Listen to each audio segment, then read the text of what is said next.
Salam sejahtera Malaysia, denyut nadi suara rakyat bergema di channel ini. Jangan lupa tekan butang subscribe, like dan share. Malaysia kita punya, cintai Malaysiaku, kita jaga kita.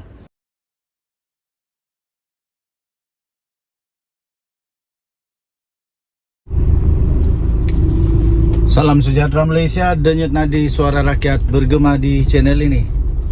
Akhirnya setelah hampir 2 minggu berita cerita bising-bising pasal rombakan kabinet, Datuk Seri Anwar Ibrahim akhirnya tampil memberikan penjelasan. Ini yang dinantikan oleh seluruh rakyat Malaysia lah. Seluruh rakyat Malaysia menantikan siapa dan siapa dan siapa. Anwar, Perdana Menteri Malaysia Datuk Seri Anwar Ibrahim akhirnya tampil dan berkata belum ada keputusan tentang rombakan kabinet. Belum ada keputusan, maksudnya belum adalah ketetapan siapa yang dikekalkan, siapa yang ditukar, siapa yang digugurkan dan sebagainya. Jadi Perdana Menteri Malaysia Datuk Seri Anwar Ibrahim berkata dia belum mempunyai keputusan berhubung rombakan kabinet kerajaan perpaduan seperti yang sedang hangat sekarang ini diperkatakan oleh beberapa pihak. Anwar juga turut menjelaskan bahawa tujuan dia menghadap Yang di-Pertuan Agong Al-Sultan Abdullah Riayatuddin Al-Mustafa Billah Shah di Istana Negara pada hari ini sebenarnya bukanlah tentang mempersembahkan kabinet, menteri kabinet yang baru, tetapi adalah untuk mesyuarat pra-kabinet seperti kebiasaan. Katanya belum ada keputusan, tapi tadi saya menghadap tuanku untuk bincang mesyuarat kabinet esok, katanya. Tiada kaitan dengan perubahan jemaah menteri. Esok lepas mesyuarat kabinet saya ke Sabah dan kemudian ke Abu Dhabi. Katanya ketika beliau ditemui media selepas majlis penutupan khazanah Megatrends Forum 2023 di Kuala Lumpur pada hari ini. Sebelum ini ada satu portal berita telah melaporkan kononnya Perdana Menteri Datuk Seri Anwar Ibrahim dijangka mengumumkan rombakan kabinet selepas mesyuarat jemaah menteri esok. Tapi sudah dijawab oleh Datuk Seri Anwar Ibrahim bahawa belum ada keputusan rombakan kabinet yang dibuat setakat ini. Ditanya mengenai isu jerebu pula yang melanda beberapa negeri ketika ini, Datuk Seri Anwar Ibrahim berkata, Menteri Sumber Alam Sekitar dan Perubahan Iklim iaitu Nik Ahmad diarahkan supaya mengkoordinasi dengan rakan sejawatnya dalam ASEAN, termasuklah Indonesia, untuk menangani jerebu rentas sempadan. Hari ini Nik Nazmi mengesahkan tiada kebakaran berlaku baru-baru ini yang boleh dikaitkan dengan situasi jerebu yang sedang melanda negara pada ketika ini. Namun data daripada Jabatan Alam Sekitar dan Jabatan Meteorologi menunjukkan ada berlaku pembakaran di luar negara. Operasi pembenihan awan atau OP dalam negara juga akan dilakukan sekiranya bacaan indeks pencemaran udara atau IPU melebihi 150 bagi tempoh 24 jam. Bagi tempoh 24 jam. Kalau IPU memang tak bagus, barulah akan dibuat sesuatu lah. Okey, setakat 5 petang tadi tiada pula 3 kawasan yang mencatat IPU paras tidak sihat dengan nilai di Negeri Sembilan kekal sebagai kawasan paling terjejas dengan bacaan IPU 155. Okey, jadi itulah berita pada ketika ini yang berkaitan dengan rombakan kabinet yang sedang hangat diperkatakan di seluruh negara Malaysia sekarang ini. Jadi jawapan daripada Datuk Seri Anwar Ibrahim mengesahkan bahawa setakat ini belum ada lagi. Okey, denyut nadi suara rakyat bergema di channel ini. Bye-bye. Saya dahului dulu dengan gelak. Anda boleh komen gelak, Anda boleh komen bagi emoji apa saja. Aduh, kalah tetap kalah. Apapun kenyataannya, apapun realitinya, kalah tetap kalah, sikit tetap sikit. Jangan nak bagi alasan yang lucu-lucu. Ini polis pula ditudingnya jari. Aduh, pening. Aku betul-betul pening. Aduh, bila orang yang kena bukan main lagi. Bila Anwar kena bukan main lagi. Bila orang parti lain kena bukan main lagi dia. Sekarang ambil kau. Kali ini pas sendiri kena, terkena di lubang hidung sendiri, terludah di muka sendiri. Dalam ceramah pas yang baru-baru ini di PRK Pelangai. Lucu betul, tahu. Kamu tahu tak lucu? Dan memalukan lah, bagi saya memalukan, kerana ceramah di depan kerusi kosong. Ceramah di depan kerusi kosong. Aduh, baru-baru ini Sanusi kata Anwar Ibrahim berceramah ataupun berucap diunggah tak dapat sambutan ke apakah, tapi pun dia kantoi juga sebab ada orang yang memang saksi mata dekat unggah. Memang Anwar Ibrahim dapat tepukan gemuruh 9 kali dan memang dia terbaik antara yang terbaik. Tapi kali ini di Malaysia, di Pelangai ini. Di Malaysia, aduh, pas buat ceramah tak ada orang datang, sikit sekerat aja dengan gambarnya. Aduh, kerusi disusun balik, disusun balik. Dah susun bagus-bagus, kerana tak ada orang, susun semula supaya tak nampak lah sikit sangat. Yang saya nampak ni tak lebih daripada 30 orang hadir ni. Lucu memalukan. Aduh, akhirnya pas mendakwa ni pula yang paling tak syok ni. Pas dakwa ceramah PN kurang sambutan sebab ramai polis. Apa kena mengena orang datang dengan polis? Pada hemat saya, kena berterima kasih, kena bersyukur, kena ucap terima kasih kerana abang-abang polis tolong pas jaga keselamatan lagi. Apalagi yang nak ni. Kalau ada polis datang tengah buat ceramah, saya gembira tau. Saya gembira. Kenapa? Keselamatan terjamin. Tak ada apa-apa insiden yang buruk bakal berlaku kerana ada polis yang menjaga. Oi, bukan senang tau dapat permit polis pertama. Dan lepas itu yang paling hebat, sudahlah dapat permit polis, dapat pula abang-abang polis jaga secara khusus pula.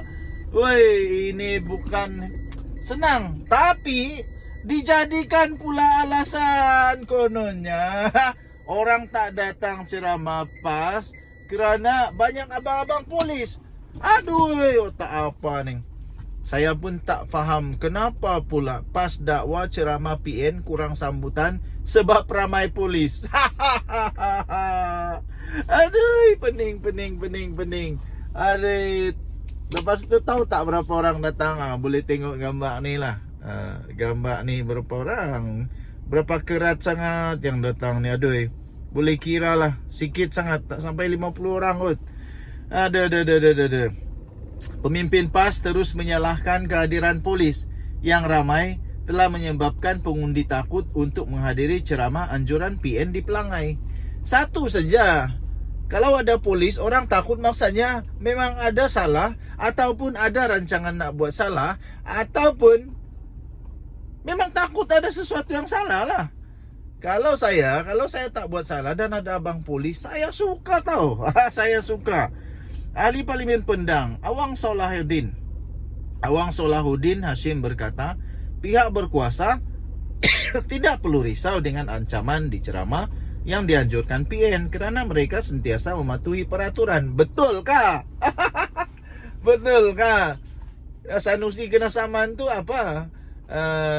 Macam mana pula dengan yang kena dakwa di mahkamah tu apa? Siapa? Muhyiddin kena dakwa di mahkamah, kena siasat oleh polis tu apa? Tapi tak apalah. Memang betul PN mematuhi peraturan. Ingat baik-baik tu tahu. Ceramah yang dianjurkan PN sentiasa mematuhi peraturan. Memang betul. Ini betul tahu, betul.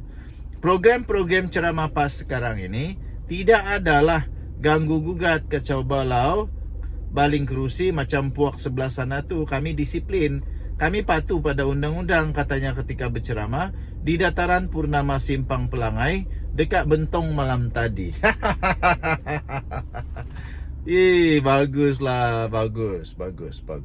Ya memanglah, tak ada kacau bilau, tak ada baling kerusi, tak ada ganggu gugat, tapi yang adanya selalu ada fitnah kah. Tapi ini bukan dari PAS lah, saya rasa tidak pernah berlaku dalam PAS.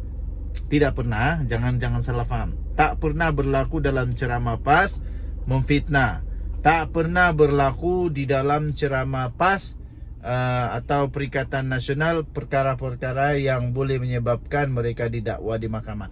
Tak pernah berlaku. Ingat sekali lagi, tak pernah berlaku. Tak pernah berlaku. Katanya ketika berceramah di dataran Purnama Simpang Pelangai dekat Bentong malam tadi. Pun begitu katanya, Awang tidak memperincikan siapa puak sebelah sana di dalam keadaan baling kerusi yang dimaksudkannya itu. Lepas tu ada satu gambar ni pula. Ada gambar yang dikongsikan, kata ada polis, tapi tak nampak pun abang polis ramai yang sangat di sini. Yang tak adalah sampai beratus-ratus orang. Saya fikir itu normal lah. Normal untuk beberapa orang abang polis, 1-2 orang atau tak apalah, 10 orang pun tak kisahlah. Itu bagus lah. Tapi taklah sampai berpuluh-puluh, beratus-ratus orang. Jadi saya sambung semula. Itu saya sebut tadi pada pilihan raya negeri baru-baru ini kita buat kemah macam ini di Pelangai, polis masuk dalam kemah penuh. Penuh? Mana penuhnya? Tak nampak penuh pun. Saya kata kita buat kemah ni untuk orang mari dengar ceramah. Saya kata kalau macam ni orang tak masuk lah, orang takut. Kenapa pula penyokong PAS takut dengan polis ni? Hairan lah. Polis boleh ambil gambar, boleh bertugas jaga keselamatan, tapi duduk luar kemah. Kemah ni untuk pengundi-pengundi, pendengar ceramah. Wah, kenapa abang polis tak boleh duduk dalam kemah kah? Bukankah abang polis ni juga pengundi? Cik, tolong jelaskan, bukankah mereka juga ini pengundi? Itu yang kita tegur, bukan larang. Itu tugas kamu, bertugaslah untuk jadi siapa jadi kerajaan hari ini, untuk diikut. Tapi tengoklah arahan sama, katanya. Jangan arahan luar tabi pun nak ikut, arahan songsang pun tak boleh, katanya. Aduh, tak apalah. Pada 29 September, Setiausaha Agung PAS Taqiyuddin Hasan mendakwa kehadiran luar biasa anggota polis di program kempen calon PN Kasim Samad, dan ia telah menimbulkan keresahan dalam kalangan orang ramai. Dia juga mendakwa polis memantau program walkabout dan kunjungan rumah ke rumah yang dijalankan Kasim. Katanya situasi itu menyebabkan kesukaran untuk Kasim berhubung dengan pengundi. Rasanya PAS kena sedar kenapa polis ada ikut, kerana sudah 2 tempat PAS kalah dalam isu rasuah ketika mengundi, ketika PRK, ketika apa ini ya? PRK pula. Ketika PRN, PRU. Ada sudah 2 tempat tahu PAS kalah. Ditarik balik, dibatalkan kemenangan kerana rasuah. Jadi patut tak polis tengok? Patut tak untuk polis cari siasat? Tak tahulah. Tapi bagi saya patut kot. Okey, tuan-tuan dan puan-puan, bagaimanapun Kasim ketika diminta mengulas perkara itu berkata dia tak ada masalah pun dengan kehadiran polis. Tapi tiba-tiba Taqiyuddin kata ada masalah. Kasim akan berdepan calon BN Amizar Abu Adam dan calon bebas Hasil Elmi DM Zul Hasli. Sementara itu, bekas ahli Parlimen Kuala Terengganu Ahmad Amzad Mohamed menggesa orang ramai merakam program kerajaan ketika kempen kali ini sebagai bahan bukti pelanggaran peraturan pilihan raya. Rakamlah. Ahmad menasihatkan pengundi supaya tidak mengundi calon BN kerana dikhawatiri akan menerima nasib yang sama dengannya, iaitu keputusan pilihan raya dibatalkan selepas petisyen dikemukakan. Pengundi DUN Pelangai tak usah undi calon BN. Kalau dia menang pun dia akan kena macam saya, katanya. Sebab bukti jelas depan mata banyak, katanya ketika berceramah. Lucu. Mahkamah Pilihan Raya Kuala Terengganu. Inilah nih yang jelas kalah. Mahkamah Pilihan Raya di Kuala Terengganu pada 27 Jun lalu membatalkan kemenangan Ahmad Amzad dan juga calon PAS yang juga calon PAS bagi kerusi Parlimen Kuala Terengganu pada pilihan raya umum ke-15. Ia selepas pihak competition berjaya membuktikan wujudnya unsur rasuah ketika kempen. Ada rasuah rupanya. Ada rasuah rupanya untuk MP PAS. Ada rasuah rupanya. Sampai ditarik balik, dibatalkan. Denyut nadi suara rakyat bergema di channel ini. Jangan lupa tekan butang subscribe, like dan share. Bye bye.